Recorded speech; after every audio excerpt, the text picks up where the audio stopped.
हमारा विश्व का सबसे बड़ा लोकतंत्र है और सबसे समृद्ध लोकतंत्र है। लेकिन लोकतंत्र के अंदर चुनाव जीतने के लिए जब अनेकानेक हथकंडे अपनाए जाते हैं, व्यक्ति का हित जब राष्ट्र हित से ऊपर कोई देखने लगता है, कोई दल या व्यक्ति, तो विकार पैदा होते हैं। उन्हीं में से कुछ विकार, जो चुनौतियां जिन्हें आप कह रहे हैं लोकतंत्र की चुनौतियां, वो चुनौती है कि इस देश के अंदर जातिवाद आया और जातिवाद को लोग राष्ट्रवाद से ऊपर देखने लगे। ये एक ऐसा विकार था जो आपको हर चुनाव में देखने को मिलेगा। टिकट पार्टियां देती थी और चुनाव जातियां लड़ती थी। मैं ब्राह्मण हूं, टिकट किसी पार्टी से लाया तो बाकी के सारे ब्राह्मण अपनी जाति का जीत जाए इसलिए काम करने लगते थे। मैं यादव हूं, यादव आया तो फिर सारे यादव काम करने लगते थे। ये एक विकार था। इस विकार ने भी कई विसंगतियां पैदा की। हमारा देश में लंबे समय तक राजतंत्र रहा और राजा पेट से पैदा होता था। लोकतंत्र आया तो पेटी से पैदा होने लगा, लेकिन परिवार वहां भी रहा।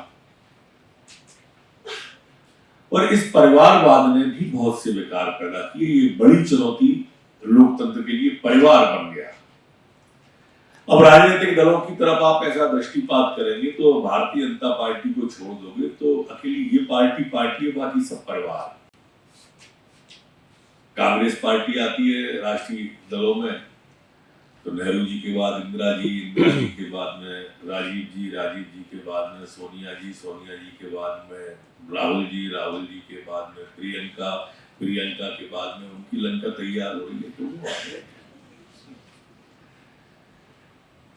मुलायम सिंह हटेंगे तो अखिलेश आएंगे तो डिम्पल आएंगी तो फिर उनके सिंपल तैयार हो।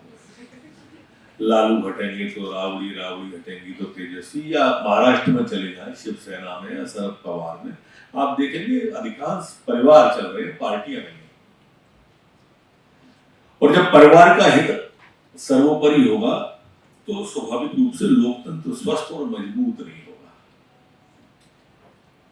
लोकतंत्र जब भी स्वस्थ और मजबूत होगा कि राष्ट्रवादी सोच आम जन का बना है। अभी आदरणीय रामेश्वर शर्मा जी ने यूक्रेन का जिक्र किया। यूक्रेन से हमारे बच्चे सकुशल आ गए। आप कल्पना करना, लोकतंत्र में जब किसी पार्टी का मजबूत व्यक्ति होता है। हम इसी देश में हमने देखा कि कश्मीर से हम लोगों को बाहर नहीं निकाल पाए थे और कहा यूक्रेन से निकाल लाए। इतना बड़ा परिवर्तन होता है। अंतर्मुखी होकर सोचोगे तो समाधान मिलेगा। पूरे देश के बच्चे हो आप, आने वाले कल के भविष्य हो। इस कश्मीर में तिरंगा फहराने के लिए मुरली मनोहर जोशी जी ने यात्रा निकाली। तिरंगा फहराने यात्रा नहीं जा पाई थी, हवाई जहाज से ले गए थे उनको फिर अलग से। उस पर भी रडार वो चलती रही थी, बम चलते रहे। और आज वो तिरंगा जो हम कश्मीर पे नहीं फहरा पाते थे, उस तिरंगे की आड़ लेकर के पाकिस्तान तक के बच्चे निकले हमारे। तिरंगा की ताकत की बात कर रहा हूँ, देश के अपने फ्लैग की ताकत की बात कर रहा हूँ। कितनी बड़ी ताकत हमारे तिरंगे की होगी कि बाकी के पड़ोसी देश में किसी की जिस गाड़ी पे हमारा तिरंगा लगा है या जो व्यक्ति हाथ में तिरंगा पकड़े हैं, उसमें किसी की हिम्मत नहीं पड़ी कि वो उस व्यक्ति को छेड़ दे। ये देश की ताकत है। एक मजबूत हाथों में जब नेतृत्व होता है तब लोकतंत्र मजबूत होता है। एक विपक्ष, ये बड़ी चुनौती है। आज विपक्ष की भूमिका सिर्फ इतनी सी है कि वो ट्विटर पे ट्वीट कर देगा या पेपर में अपना वक्तव्य छपवा देगा। समस्या के समाधान के लिए विपक्ष रहते नहीं मिलेगा आपको कोई। लोकतंत्र के अंदर विपक्ष की बड़ी सार्थक भूमिका होती है। हम भी विपक्ष में रहे, लंबे समय तक रहे,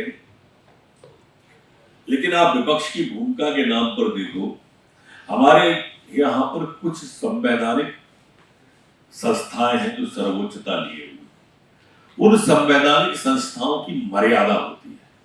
विधानसभा हो या लोकसभा हो, ये सिर्फ और सिर्फ नियम कानून से ही नहीं चलती है, ये परंपराओं से भी चलती है।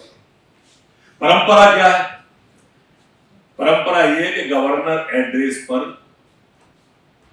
हमको सबको समवेत होकर सदन में रहना चाहिए और उसकी गवर्नर की गरिमा का पालन करना चाहिए। हमारे यहां इस बार आप चूंकि बाहर के हो तो उन्होंने ट्वीट करके बहिष्कार कर दिया। परंपरा क्या है कि मुख्यमंत्री जब भाषण दे तो नेता प्रतिपक्ष को रहना चाहिए और नेता प्रतिपक्ष जब भाषण दे तो मुख्यमंत्री को रहना चाहिए। इसकी गरिमा बना के रखना चाहिए हमको इन दोनों पदों की। लेकिन मुख्यमंत्री ने भाषण दिया, नेता प्रतिपक्ष थे ही। इनसे क्या होता है, छोटी छोटी चीजों से जो महिमा मंडित हुए व्यक्ति हैं, जो सदन के कारण ही महिमा मंडित हैं, जिन्हें ताकत सदन से मिल रही है, वो सदन के अंदर इस तरह का व्यवहार करते हैं कि इससे इसकी गरिमा जाती है। अर्थ से फर्श पे और फर्श से अर्थ पे आने जाने का दोनों का पता ही नहीं चलता। ऐसे वैसे थे वो कैसे कैसे हो जाते हैं और कैसे कैसे थे वो ऐसे वैसे हो जाते हैं। अधिकारियों वाली स्थिति नहीं है अपने लोकतंत्र की। केसरी जी साहब ने एक बार परीक्षा पास की, अब जीवन भर इनकी गाड़ी बंगला इनको रहना ही है। आप ज्यादा गुस्सा होंगे तो लूप लाइन में कहीं डाल दोगे, गाड़ी बंगला से नहीं हटा सकते। हमारा तो झंडा हटते ही खेल बिगड़ जाता है। हमारे से मतलब इस लोकतंत्र में सांसद विधायक मंत्री जो बनते हैं उनका लोगों के देखने के नजरिए बदल जाते हैं। हमारे यहां सत्ता हस्तांतरण में कभी खून खराबा नहीं हुआ। सहज प्रक्रिया है एक चलने वाली, इसलिए यह मजबूती पाता जा रहा है धीरे धीरे। और इसकी मर्यादाएं बनी रहे, इसके लिए आप सबका, जनता का दबाव इस पे आना कम हो। जैसा आदरणीय रामेश्वर शर्मा जी अपने भाषण में कह रहे थे ना कि जब ये लिपिबद्ध नहीं हुआ था कानून, तब पंचायतें होती थी गांव में, तब उस पंचायत का ज्यादा भय था, उसको पंगत नहीं होगा, उसको गांव का न्योता नहीं होगा। ये सब क्यों चले गए? इसलिए चले गए कि हमने उन मर्यादाओं को स्वयं में तोड़ना प्रारंभ कर दिया, समाज का दबाव खत्म हो गया। इसकी विसंगति की तरफ में सिर्फ ध्यान आकर्षित कर रहा हूं। विधायकों का सदन से उदासीनता पैदा हो गई। पहले मुझे ध्यान है, हम लोग जब आज से 32 साल पहले विधायक बने थे तो विधानसभा के बाहर सोते थे रात में जाके गेट पर। पहले हमारा ध्यानाकर्षण लग जाए, केपी सिंह साहब को मालूम होगा, जिससे वो चर्चा में आ जाए। रात में गेट पर सोते थे। और ऐसा मैं नहीं था, मुंशीलाल जी और तमाम लोग और थे जो लाइन में लग के हम लोग सोते थे वहां के बाहर के। पहले एक एक लाइन लगा लेते थे, रात में वहीं जाके सो जाते थे कंबल लेके, सिर्फ इसलिए कि चर्चा में हमारी सहभागिता कैसे बढ़ेगी। आज उदासीनता बढ़ गई। लेजिस्लेटिव के काम में विधायक भाग ही नहीं लेते। उसका कारण क्या है? लोकतंत्र की मजबूती भी एक कारण हो सकता है, लेकिन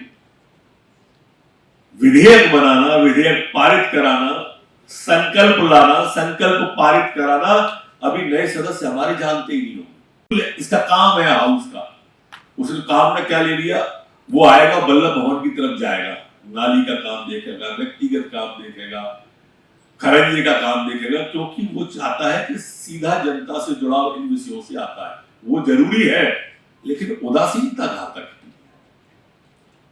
उदासीनता घातक है लेजिस्लेटिव काम के प्रति।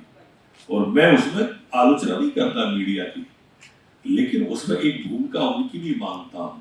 क्योंकि जब कोई विधायक घंटों अध्ययन करने के बाद में एक एक आंकड़े इकट्ठे करने के बाद बजट पर बोलता है, और एक व्यक्ति बजट की कॉपी फाड़ देता है, तो फ्रंट पेज पर बजट की कॉपी फाड़ने वाला छपता है, ये घंटों मेहनत करने वाला व्यक्ति छप ही नहीं पाता। या आज गृह विभाग की चर्चा हुई, इन्हें भाग लिया, इतना सा छपता है।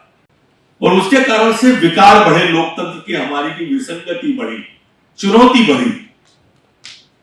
और उसका समाधान सिर्फ इतना सा है कि आने वाली पीढ़ी इन सब के लिए लोगों को मजबूत करती जाए, ये सोच के जाए। आज हम बैठे हैं, इतना खूबसूरत लोकतंत्र है अपना, जैसा मैंने कहा, लेकिन विचार तो आपको करना पड़ेगा। विचार करोगे तो बदलाव आएगा। कभी हेडगेवार जी ने विचार किया था, किसी को मालूम था कि ये संस्था इतनी बड़ी हो जाएगी कि देश पर राज करे? पीढ़ी खप गई, पीढ़ी उस विचार में। आज सबसे बड़ा वटवृक्ष है देश का, विश्व का। विचार एक व्यक्ति ने किया, ये विचार ही देखा, चाहे वो कार्ल मार्क्स हो, कम्युनिज्म के विचार। एक व्यक्ति ने विचार किया और उसने सबको बदल दिया। मोदी जी एक ही व्यक्ति थे जिनने आके राजनीति को बदल दिया, देश की को राजनीति के तरीकों को बदल दिया, परिवारवाद पर प्रहार कर दिया उस व्यक्ति ने, और देश उसके साथ में खड़ा हो गया। आप कल्पना करो ना, 8 साल पहले की, जब हमारे देश के प्रधानमंत्री, मैं आलोचना करने की दृष्टि से नहीं कह रहा, मेरी किसी बात को आलोचना नहीं माने आप, सिर्फ लोकतंत्र की चुनौती माने कि मनमोहन सिंह जी प्रधानमंत्री थे तो हमेशा पाकिस्तान का डर दिखाया जाता था। पाकिस्तान के सैनिक आते थे और हमारे देश के सैनिकों के सिर काट के फुटबॉल खेलते हुए चले जाते थे, और हम सफेद कबूतर उड़ाते थे, हम शांति का झंडा फहराते थे, सफेद झंडा फहराते थे। आज पाकिस्तान से गोली आती है तो इधर से बोला जाता है। दुश्मन की आंखों में आंखें डाल के करने वाला नेतृत्व मित्रों इस वक्त हमारे पास है। दुश्मन की आंखों में आंखें। आज यूक्रेन और रूस के समझौते के लिए भी कोई जगह तलाशी जा रही है। आज का आपने अखबार पढ़ा होगा तो वो कह रहे हैं कि हिंदुस्तान में जाके हम शांति की बात करेंगे। शांति की बात हो या क्रांति की बात हो, हिंदुस्तान एक ताकत बन के उभर रहा है। ये हिंदुस्तान जो कभी विश्व गुरु का दर्जा रखता था और खो दिया था, आज हम उस दिशा में बढ़ रहे हैं, विश्व गुरु की दिशा में। आज हमारा सूर्य नमस्कार 135 देश करते हैं, वो अंगीकार करते हैं, वो स्वीकार करते हैं, हमारे यहाँ की योजनाओं को अंगीकार और स्वीकार करते हैं। कल मैं गया था एक सितौलिया गेम की तरफ, हम गए सितौलिया, अब बच्चे सब खेले होंगे जो बुजुर्ग होंगे, सितौलिया गायब हो गया, सितौलिया में गिल्ली डंडा गायब ही हो गया, कट गए हम माटी से। ये माटी से कटे तो विसंगति आ गई ना, ऐसी विसंगति आ गई कि आत्म केंद्रित हो गए। परिवार ऊपर की मंजिल में मल्टी में कौन रहता है नीचे वाले को नहीं मालूम, पर फेसबुक पे हमारे फॉलोअर्स और फ्रेंड 1000 है, 10,000 है, 20,000 है, फेसबुक पे फ्रेंड है, पर बीमार हुआ तो अस्पताल में बैठने वाला कोई नहीं था पास, सब फेसबुक पे लिख रहे थे। हमारी सहानुभूति है, भगवान जल्दी स्वस्थ कर दे, और हम प्रसन्न रह गए। वसुधैव कुटुंबकम के सिद्धांत को प्रतिपादित करने वाला भारत अगर भीड़ में भी मोबाइल लेके अकेला हो जाए तो कैसे लोकतंत्र मजबूत होगा? परिवार में भी अगर हम अकेले बैठे बैठे उसकी उंगलियां चलाएंगे तो हम कैसे लोकतंत्र को मजबूत करेंगे? ये हिंदुस्तान एक परिवार बने, स्वस्थ लोकतंत्र हो जाए, उसकी दिशा में आए हो तो विचार करना मेरे बेटा बेटियों, बहुत अच्छा लोकतंत्र है अपना। विचार करोगे तो मार्ग निकलेगा। दूर तक देखो ना, सेब पेड़ से टूट कर गिरा तो हमको तो सेब ही दिखा, हमारे को तो सेब दिखा से, लेकिन न्यूटन को उसमें गुरुत्वाकर्षण का सिद्धांत दिखा।